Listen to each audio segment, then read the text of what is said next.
Good evening, everyone. I'm James Rattray. I'm the chairman of the Soldiers of Killiecrankie group. We're a local constituted group that focuses on our battlefield. I'm telling the story of the Battle of Killiecrankie through 3 books. First-hand accounts of Sir Ewan Cameron, Chief of Clan Cameron of Lochiel, through General Hugh Mackay. He was commander of the Scottish Government Army, William and Mary's army up in Scotland. He wrote a detailed account. The 3rd book is The Art of Warfare in the Age of Marlborough, and this fills in the gaps that the other 2 books don't talk about. In the first 5 sessions we talked about the 2 monarchs, the 2 commanders, who they were, and the 2 Scottish armies fighting to control Scotland. We talked about the race for the Castle of Blair, the issues at the pass of Killiecrankie, how Dundee chooses the battlefield, 1680s warfare, and the last session on Thursday we talked about General Hugh Mackay's battle line and how he drew them up and why he explained to us why he drew them up in that way. In this 6th session we'll be looking at the Jacobite Army and the battle line that's drawn up. On Tuesday at 7 o'clock we'll look at the skirmish that took place just before the battle, and on Thursday we'll cover the battle itself from both first-hand combatants' experience. What I'd like to do first of all is just explain to you where we are. This is where we are in Scotland. That is Edinburgh, that's Glasgow, Inverness is up here, we're right bang in the middle. This is going in close. That's where Blairathel is. That's past the Killiecrankie Visitor Centre, Soldiers Leap, and the film locations I've used. The first one was there, looking at the pass and the Castle of Blair. The second one was just below the Visitor Centre next to Soldiers Leap. And the 3rd one was on the flat field where those of you who come to our event will know it. It's got a standing stone in it. 4th and the 5th were just up here with the A9 that runs along there. And we're up here, high up, and you can see the pass below me and the pass of Killiecrankie down there. So let's just pan round a little bit, and off to my left I'm on a big slope here. So up here on the left there you can see Benbracky, the hill that's up behind Pitlochry. Some farmhouses, dwellings here on the left. We pan round, and as I say, we're on quite a steep slope here. Got the pass of Killiecrankie, you can see the A9 going through it. The white building at the bottom is the Killiecrankie Hotel, and you can see why all the armies had to pass through that pass. Just in front of Killiecrankie Hotel you can see a little bit of greenery, which is just the other side of the A9, and that's where we filmed on Thursday. Now imagine yourself, you're the Highland, you're the Gaels, you're up here with your clan regiments, and you're looking down on the Scottish Government Army down below, and it's quite a fantastic spot. You could watch them, you can see them slowly marching around.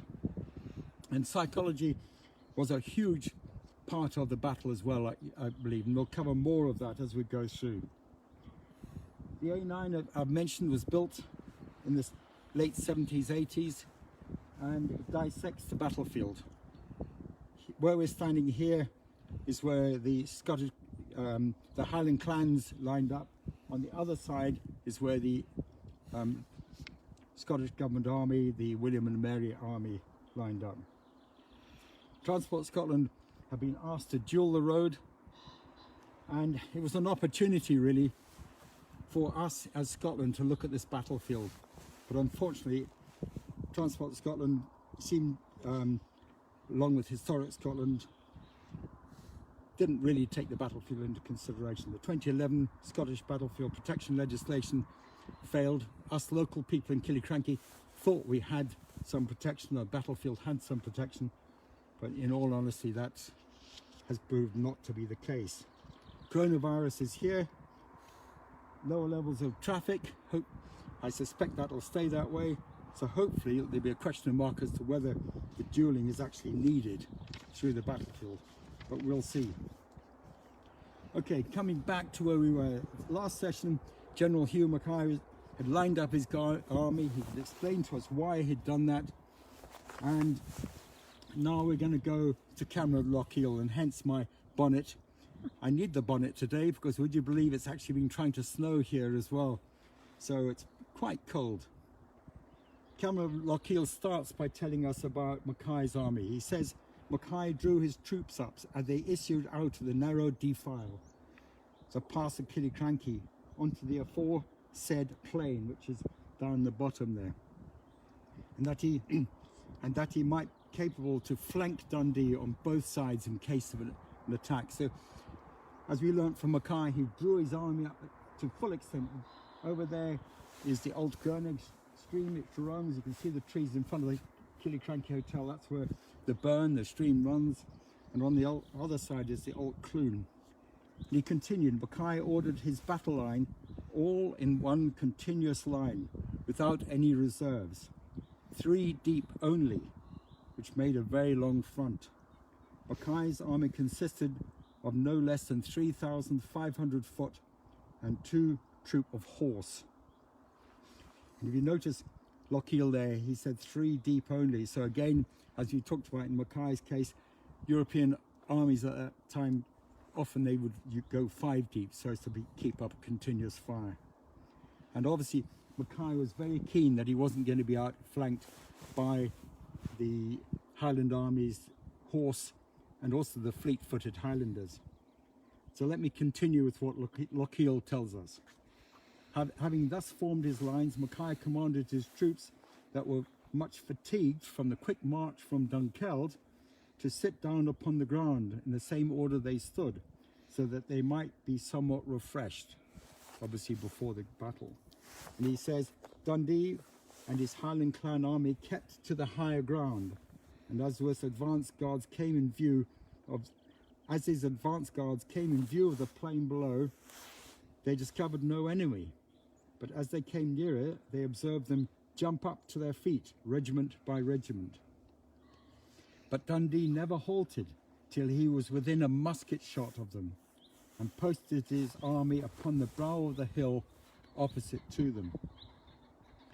Musket shot at that time, 250 yards, and as we learnt from Mackay, it's last week, Thursday's description, it gave him no room to maneuver. He was, if anything, he was concerned that if he did anything, it might provoke an attack until his lines were ready. And obviously Dundee marched them right up so that it would reduce Mackay's options. Dundee had Mackay exactly where he wanted him to be. And I'll carry on with what Lochiel says. Once Dundee had observed the enemy order, he organised the disposition of his own battle line, with large intervals between, so he might not be too much outwinged or outflanked. So what I'd like to do now is just show you a map. And what I've tried to do on here is, this is the Scottish Government Army, Hugh Mackay's army, a very thin line, and he told us last week each regiment was split into 2 and 3 deep, so it ran all the way along with the horse, 2 troop of horse in the middle held back near round about Arad. He didn't actually mention Arad until later, where he did say a gentleman's house was behind the line and Lauder's over here. On the top we've got the clan regiments looking down onto this. So if you look at where we are at the moment, we're actually up here where I've got Cameron, and the Killiecrankie Hotel is here, and this is the field I'm talking about.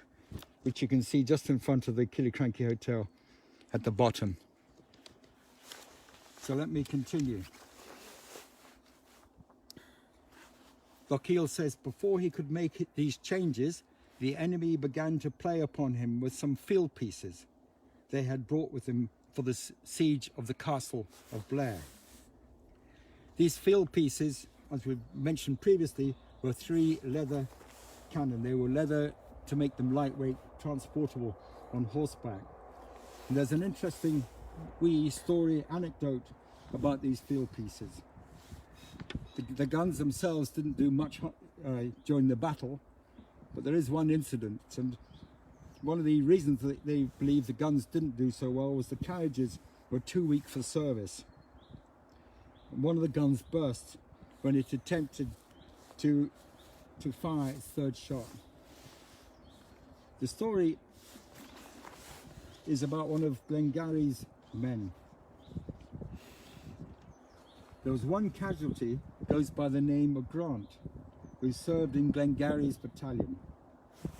He fell to the ground when he was hit by a ball, then jumped to his feet again, to everyone's amazement.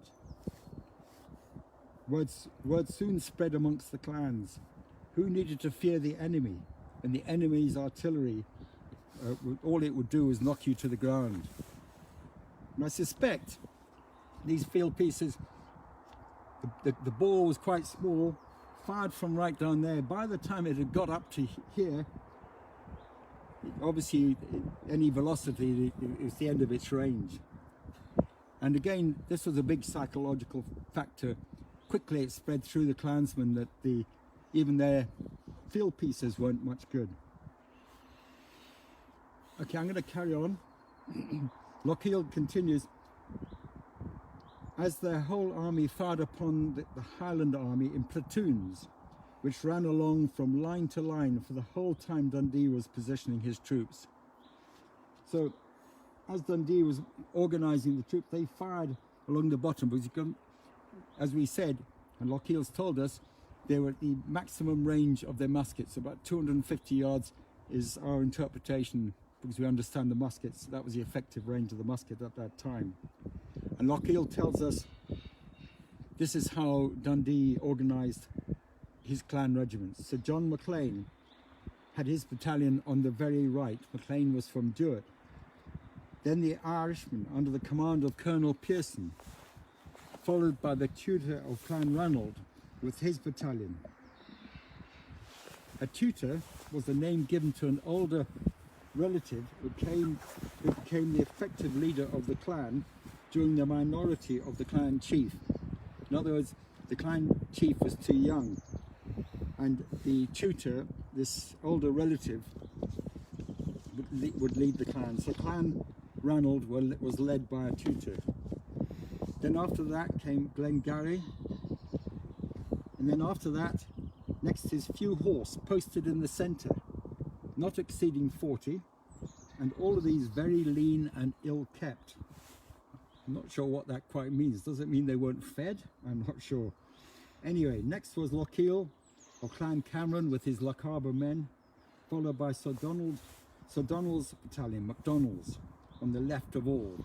So the MacDonald's have probably been along here somewhere, looking down to the bottom. Though there were great intervals betwixt the battalions and a large void left in the centre, yet Dundee could not possibly stretch his line to equal that of the enemy. So let's go back to the map, and you can see the Scottish Government Army line, William and Mary line, the River Gurneg here, the Old Clune protecting their flanks, and the clan regiments up along the top with big gaps in between, and the 40 horse in the middle. Whereas Mackay was able to organise his two troop of horse here, and that kind of gives you an idea of where they all were. So as I said, we're standing here at the moment looking down in this direction. You can see the A9, and the pass of Killiecrankie will be down here somewhere.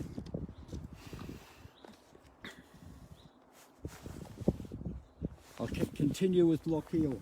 Lochiel tells us, Lochiel and his clan Cameron men were not only obliged to fight Mackay's own regiment, and Mackay's regiment was commanded by his brother, which stood directly opposite him, but also had his flank exposed to the fire of Lieven's battalion, as the Highland Army did not have enough men to engage them.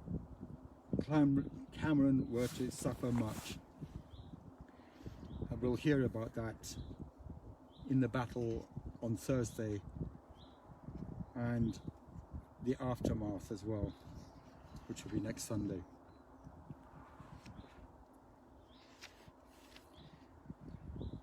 Lochiel continued, but what was hardest of all, he had none of his clan with him, but 240. And of these he lost 60 as they were deployed as Dundee's advance guard to take possession of a house. And we'll talk about this on Tuesday when we go and see how Dundee positioned his snipers and what happened there. And Lochiel continued, each clan, whether small or great, had a regiment assigned to them. And that too was, in his own case, he advised Dundee when this was agreed. So again, let's go back to this map and see where we are. So you can see the MacLeans had to take on Louders. The Irish had to take on Balfours. Clan Ranald had to take on Ramsays. Glengarry take on Kenmores. The 40 horse Clan Cameron had Mackay, so Lieven's regiment on the left here had nobody, and the MacDonalds had Hastings. So Lochiel continues, the plan of the clan line was to keep up the spirit of the emulation in the point of bravery. And he says, for the Highlanders put the highest value upon the honour of their families or clans' name and the renowned glory acquired by military action. So Lochiel came up with this, he said the competition between the clans and inspired them in certain contempt of danger and gives vigour to their hands and keenness to their courage. As mentioned earlier, the two armies reflected the two societies that existed in Scotland at that time. Dundee's army was of the Gael, the Highlanders as we call them today, and very different cultures, spoke a different language to the Lowland army, which is down the bottom there. And the Highland culture, they were fiercely proud of their clans and clan traditions. And feats on the battlefield were there for future generations to learn about. So Lochiel says, the afternoon was well advanced before Dundee had got his army formed in the order I have described. To continue firing the enemy from the lower ground covered by thick smoke. So the enemy was firing away, and you can imagine in the evening light as we're looking now, smoke drifting along, and thick smoke obscured the redcoats from the view of the Highlanders. Several Highlanders dropping from time to time, and many being wounded. They grew impatient for action. But the sun then shining full in their faces, the general would not allow them, the general here is Dundee, would not allow them to engage until it was near its decline. So even though the shots from the Scottish Government Army, the William and Mary's army, were hitting the Highlanders and some of them were dropping, and the clansmen were keen to engage, Dundee wouldn't let them until the sun went lower down on the horizon. So Lochiel tells us he came up with a plan to divert them and encourage them. And he came upon this strategy. And before I talk about this, I just want to briefly mention the Highlanders, as I said, were a different culture. The way they shouted was different to the Lowlanders. Their yell, their scream.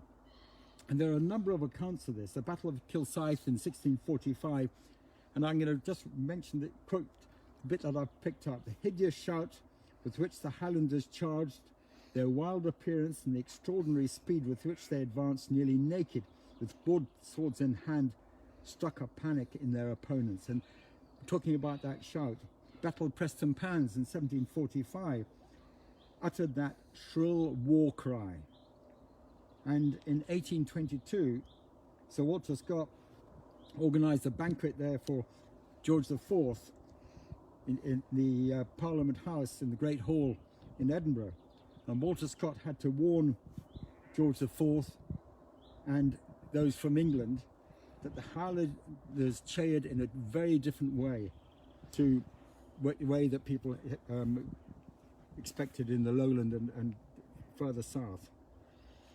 So let's look at what Lochiel's plan was.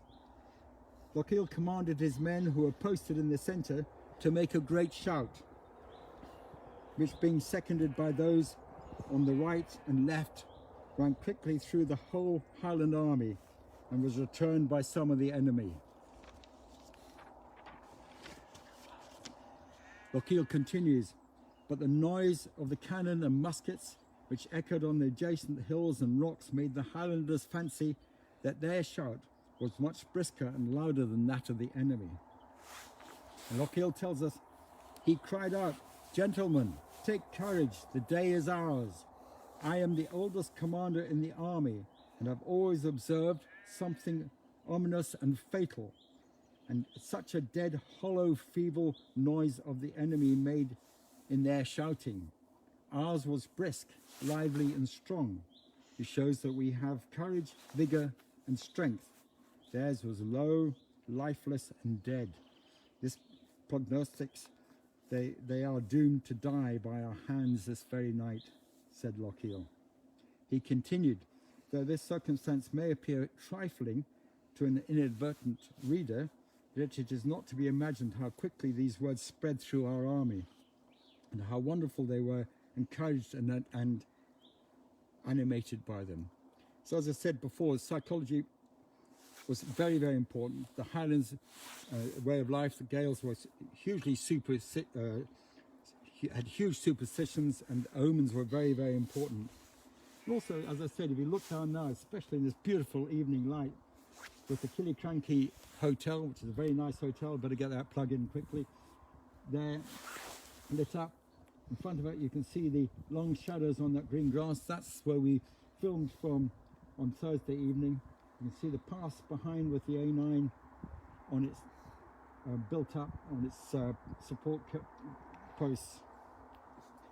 And you can see, if you were a clansman standing here and looking down, it must have felt better than down at the bottom looking up, as we saw previously. So I'm going to finish it there. I'd like to just say one thank you to one Ian Eaglesham from Northern Ireland, who has been banging away and getting some recruits to come and watch the story. Thank you, Ian. On Tuesday we'll talk about the pre-battle skirmish and what happened there, and the account, Lochiel just briefly mentions it, but a lot of detail there from Mackay. And then on Thursday we'll talk about the battle proper. Good night and thanks for watching.